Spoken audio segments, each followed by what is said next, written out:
Hello student,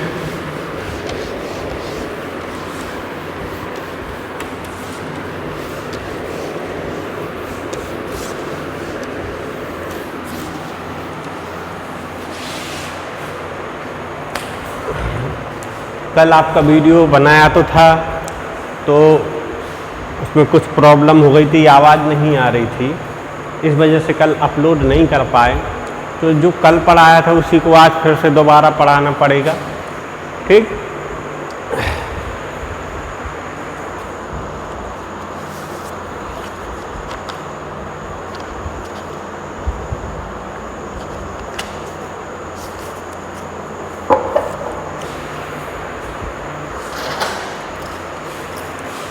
कल के video में हमने आपको चित्र बनाया था,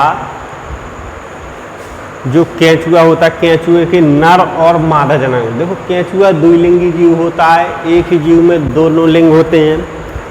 ठीक, लेकिन क्या होता है उसमें स्वनिषेचन नहीं होता है। जब दोनों लिंग एक ही जीव में होते हैं, नर और मादा जननांग दोनों एक ही जीव में होते हैं, लेकिन फिर भी उनमें स्वनिषेचन नहीं होता, उनमें परनिषेचन होता है।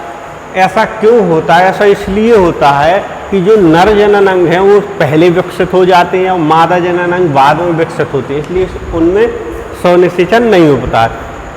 ठीक, तो कल हमने आपको चित्र बनाया था, लेकिन कल वीडियो में आवाज़ नहीं आ रही थी, इसलिए आज हम चित्र नहीं बनाएंगे। आप इस चित्र को अपनी बुक से देखते जाना। ठीक है, जैसा बुक में चित्र बना है, चित्र संख्या जो केंचुआ है, केंचुए के जननांग, हेडिंग पढ़ी है केंचुए के जननांग। जो चित्र है आपका केंचुए के जननांग, ठीक, ये वाला चित्र आपको देखना है।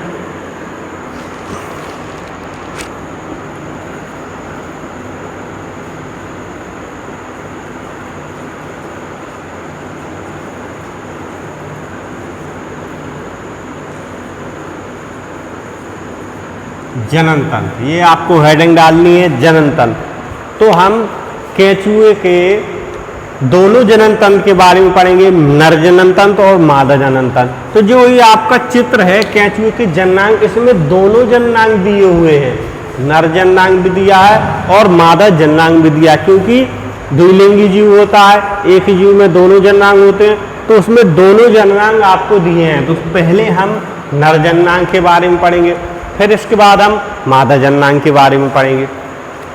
तो नर जननांग लिखने से पहले 2-3 लाइनें हैं, उनको लिखना पड़ेंगी। लिखो, केंचुआ द्विलिंगी जंतु है, केंचुआ द्विलिंगी जंतु है, अर्थात नर व मादा जननांग, अर्थात नर व मादा जननांग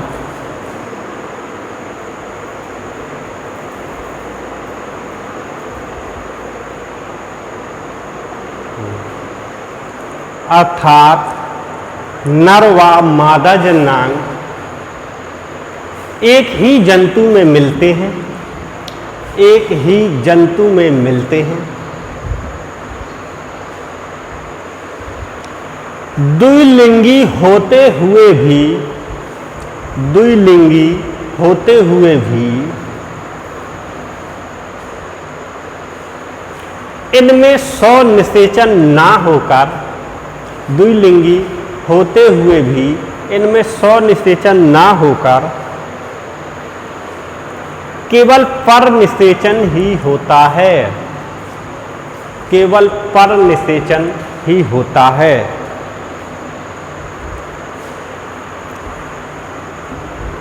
इसका कारण यह है कि, इसका कारण यह है कि केंचुए के नर जननांग, केंचुए के नर जननांग मादा जननांग से, केंचुए के नर जननांग मादा जननांग से पूर्व ही परिपक्व हो जाते हैं, पूर्व ही परिपक्व हो जाते हैं। ये पुराना वाला है, कम चलता है, इसी से कल हमने पढ़ाया था। तो उसमें पूर्व ही परिपक्व हो जाता है। ठीक, तो भले ही ये द्विलिंगी जीव होता है, लेकिन इनमें स्वनिषेचन नहीं होता, इनमें परनिषेचन होता है, क्योंकि जो नर जननांग है मादा जननांग से पूर्व ही विकसित हो जाते हैं, मादा जननांग बाद में विकसित होता है। तो जब आप इसका चित्र बनाओगे तो चित्र में हमको एक बात अच्छे से नोटिस कर लेनी है कि जौन सा अंग, जो भी अंग जिस खंड में होगा, देखो केंचुए का शरीर खंडों में बटा होता है।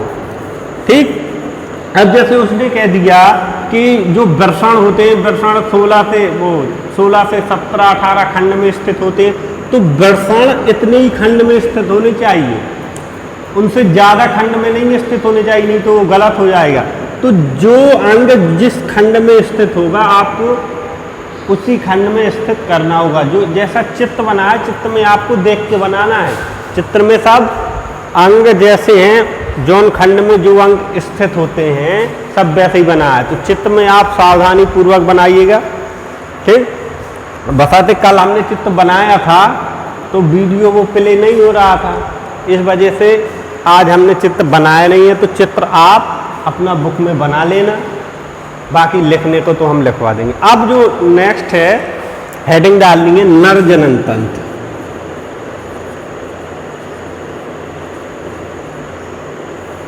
नर जनन तंत्र, पहले हम नर जनन तंत्र पढ़ेंगे, फिर मादा जनन तंत्र पढ़ेंगे, इसके बाद मैथुन प्रक्रिया होती है, किस प्रकार से होती है उसके बारे में पढ़ेंगे, किस खंड में होती है, क्योंकि मैथुन प्रक्रिया के दौरान जो निषेचन होता है तो उसमें भी खंडों का बहुत महत्व होता है। किसी विशेष खंड में ही मैथुन अंग पाए जाते हैं और उन्हीं से निषेचन होता है।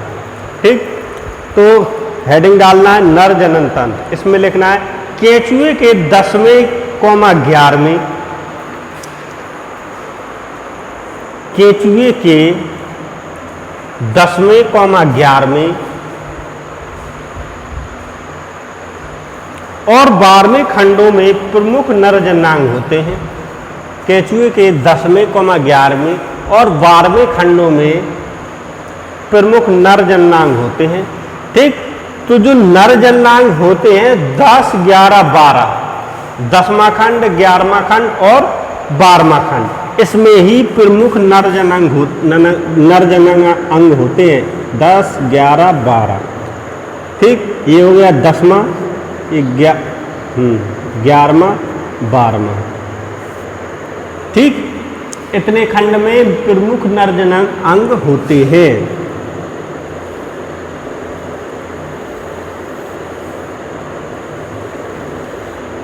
इस प्रकार से, और इसके जस्ट नीचे फिर मादा जनन अंग होते हैं।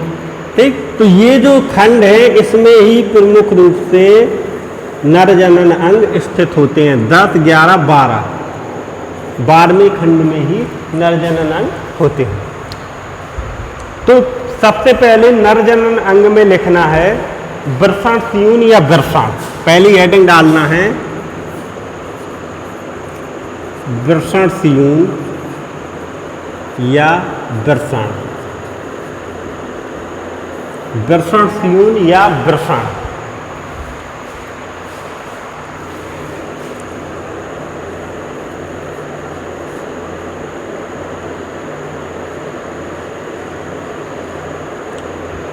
ठीक, तो जो 10वें 11वें 12वें खंड में ऐसा स्ट्रक्चर बना है इसे कहते हैं वृषण स्यून। वृषण स्यून के अंदर ही वृषण स्थित होते हैं। जो बाह्य आवरण होता है ऐसा, इसे वृषण स्यून कहते हैं।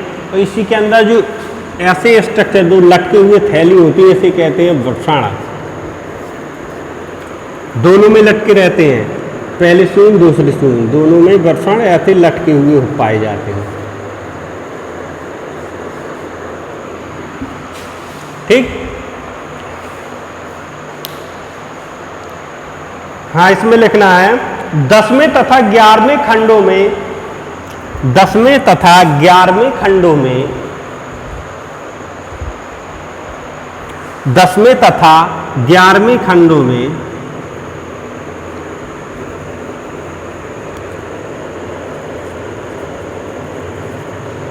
10वें तथा 11वें खंडों में आमाशय के अधर तल की ओर, आमाशय के अधर तल की ओर एक एक बड़े द्विपालित थैलीनुमा वृषणशूल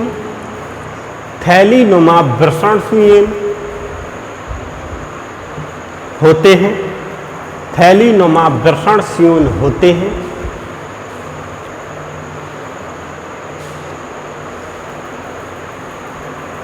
प्रत्येक श्यून में इसकी अगली दीवार पर, प्रत्येक श्यून में इसकी अगली दीवार से,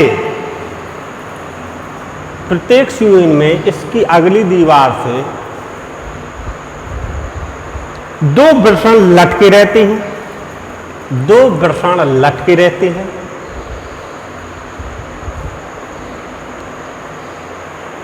इस प्रकार वृषणों की 2 जोड़ियां होती हैं, इस प्रकार वृषणों की 2 जोड़ियां होती हैं।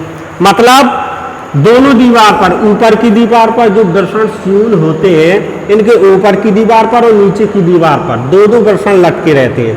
तो एक जोड़ी ये हो गई, एक जोड़ी ये हो गई, मतलब 2 जोड़ी वृषण पाए जाते हैं, 2 जोड़ी वृषण। 2 जोड़ी का मतलब होता है 4 वृषण पाए जाते हैं।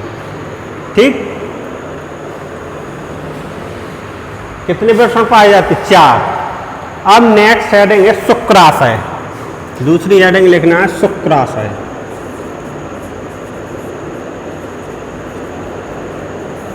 शुक्राशय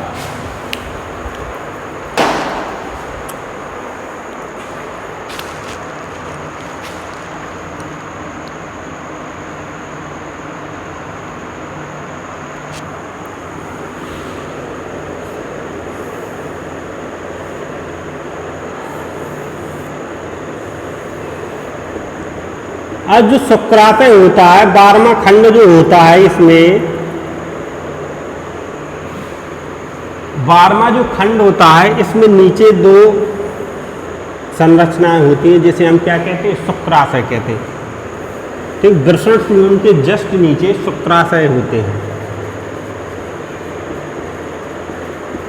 यह वृषणशूल के जस्ट नीचे 2 शुक्राशय होते हैं।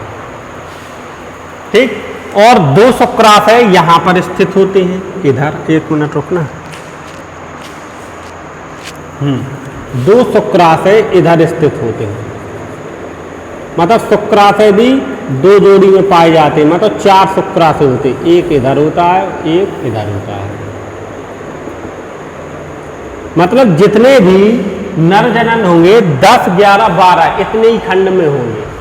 10, 11, 12 खंड में नर जनन होंगे। ठीक, तो नर जनन अंग भी 2 जोड़ी होते हैं, मतलब 4 शुक्राशय होते हैं। एक मतलब एक जोड़ी श्यूल के अंदर होती है, एक जोड़ी बाहर होती है। ठीक, चित्र में देखा बना है, देख लेना। तो इसमें लिखना है शुक्राशय में 11वें तथा 12वें खंडों में, 11वें तथा 12वें खंडों में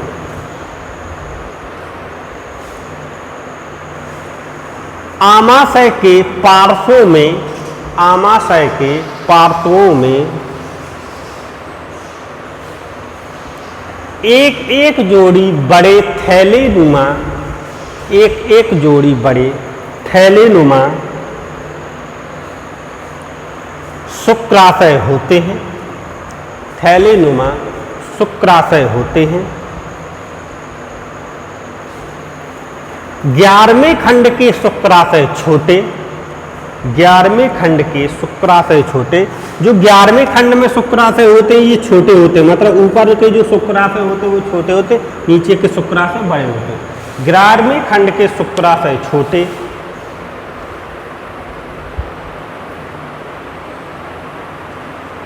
और इस खंड के वृषणशूल में ही बंद होते हैं, और इस खंड के वृषणशूल में ही बंद रहते हैं। जो 11वें खंड के शुक्राशय होते हैं वो छोटे होते हैं, और इस खंड के वृषणशूल, जो वृषणशूल होता है उसमें ही बंद रहते हैं। प्रत्येक वृषणस्यूल एक जोड़ी छोटी नलिका द्वारा, प्रत्येक वृषणस्यूल एक जोड़ी छोटी नलिका द्वारा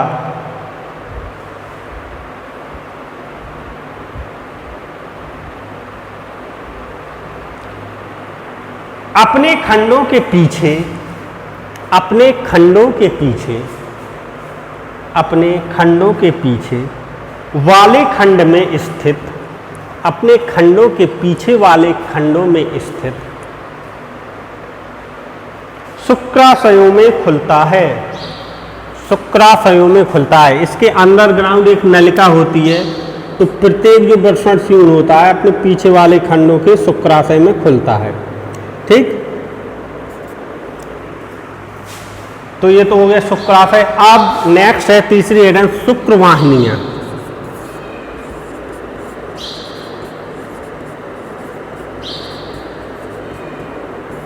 शुक्रवाहिनियां, ठीक, शुक्रवाहिनियां एक लंबी नलीनुमा स्ट्रक्चर होता है जो सीधे नीचे की ओर जाता है, ऐसे इनको कहते हैं शुक्रवाहिनियां।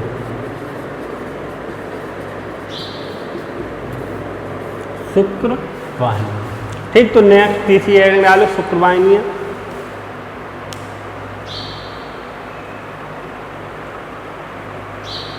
प्रत्येक शुक्राणु मुख का पीछे, प्रत्येक शुक्राणु मुख का पीछे, प्रत्येक शुक्राणु मुख का पीछे एक सक्रिय तथा भीतर से, एक सक्रिय तथा भीतर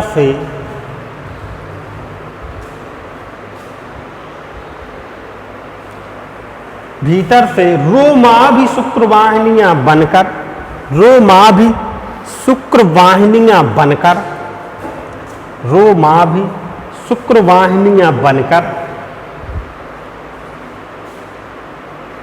अधर देह भित्ति से चिपकी पीछे की ओर बढ़ती हैं, अधर देह भित्ति से चिपकी पीछे की ओर बढ़ती हैं, मतलब जो देह भित्ति होती है उससे चिपकी हुई पीछे की ओर, मतलब नीचे की ओर बढ़ती हैं।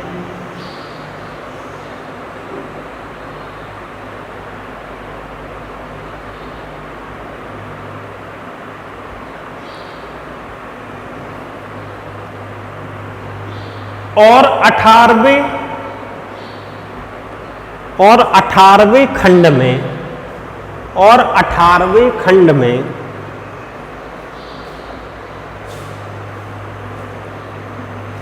प्रत्येक ओर की दोनों शुक्रवाहिनियां, और 18वें खंड में प्रत्येक ओर की दोनों शुक्रवाहिनियां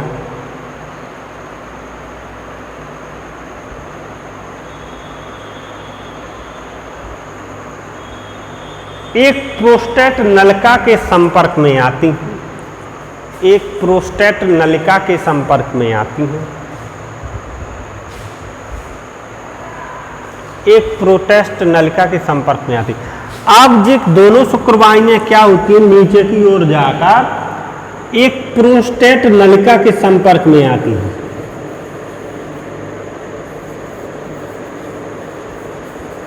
नीचे की ओर एक ऐसा स्ट्रक्चर है, ठीक,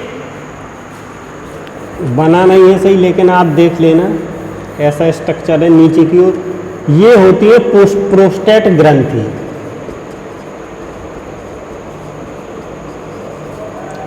इनको कहते हैं प्रोस्टेट ग्रंथि।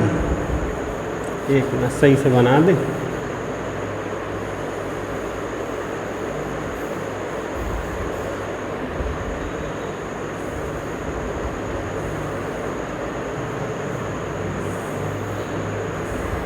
ऐसे, ठीक, तो ये प्रोस्टेट ग्रंथि होती है। अब ये शुक्रवाहिनियां क्या होती है, इधर आकर 18वें खंड में, जहां पर ये प्रोस्टेट ग्रंथि के अंदर प्रवेश करती है, इधर होता है 18वां खंड,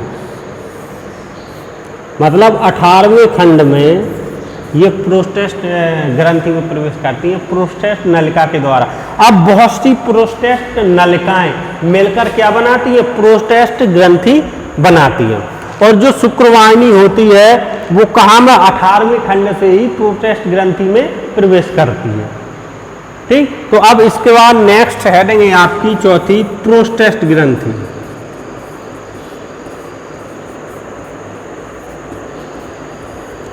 प्रोस्टेट ग्रंथि।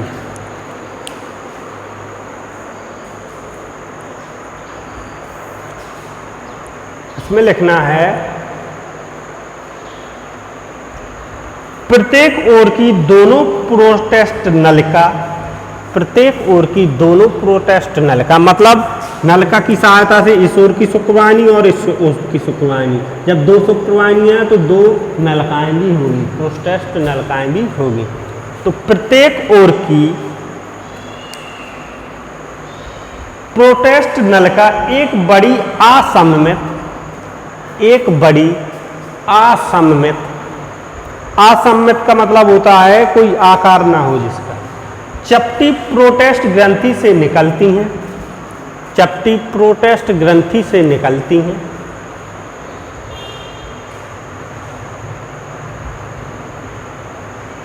ये ग्रंथियां आंत के नीचे दोनों ओर, ये ग्रंथियां आंत के नीचे दोनों ओर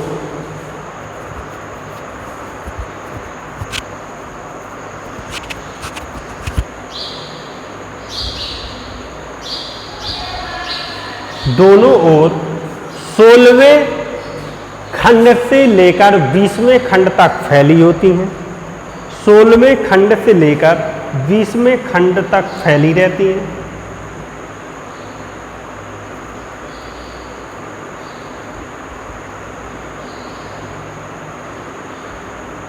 फैले होते हैं।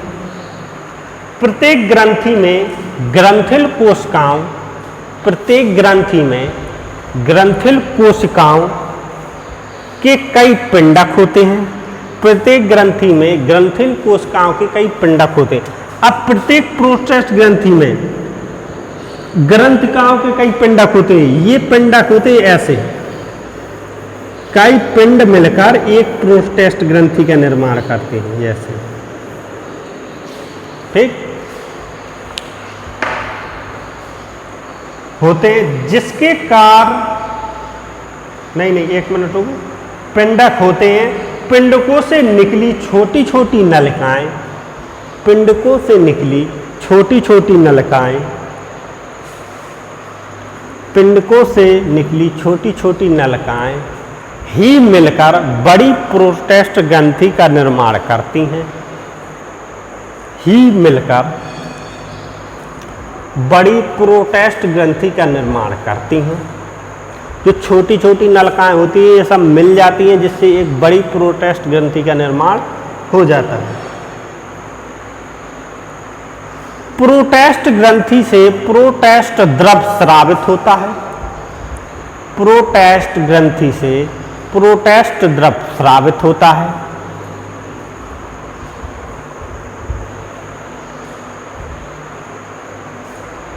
जिसके कार्य के विषय में निश्चित ज्ञान नहीं है, जिसके कार्य के विषय में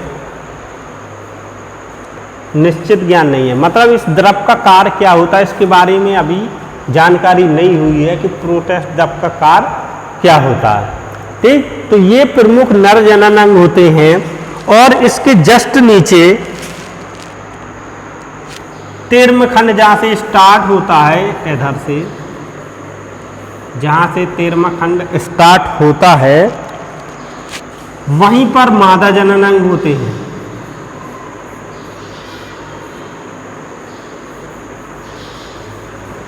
ठीक।